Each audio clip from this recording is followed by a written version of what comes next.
Pada tahun 1997, ilmuwan merekam suara misterius dari kedalaman Samudra Pasifik yang kemudian dikenal sebagai The Bloop.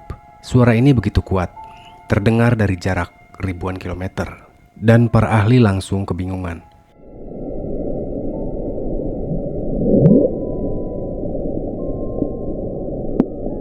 Banyak teori yang muncul, mulai dari gunung es yang bergerak hingga kemungkinan makhluk laut raksasa yang belum pernah terlihat.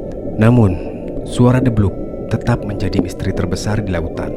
Seiring waktu, beberapa ahli mengatakan suara ini mungkin hasil aktivitas gunung berapi di bawah laut.